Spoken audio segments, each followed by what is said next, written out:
আমরা এখন আলোর তড়িৎক্রিয়ার জন্য লেখচিত্র দেখব।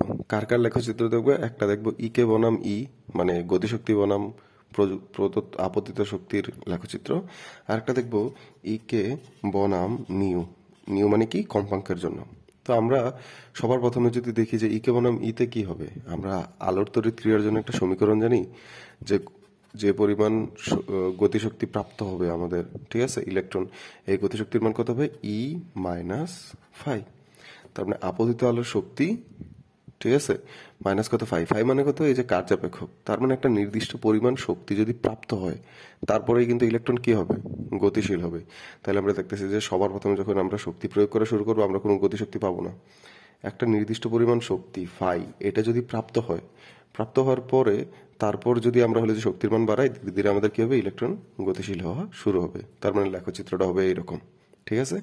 ঠিক সিমিলার আমরা আলোর তড়িৎক্রিয়ার জন্য আরেকটা লেখচিত্র জানি, E is equal to H nu minus H nu naught, যেখান থেকে আমরা কি বলতে পারি? এইচ কমন নিলে নিউ মাইনাস নিউ নট।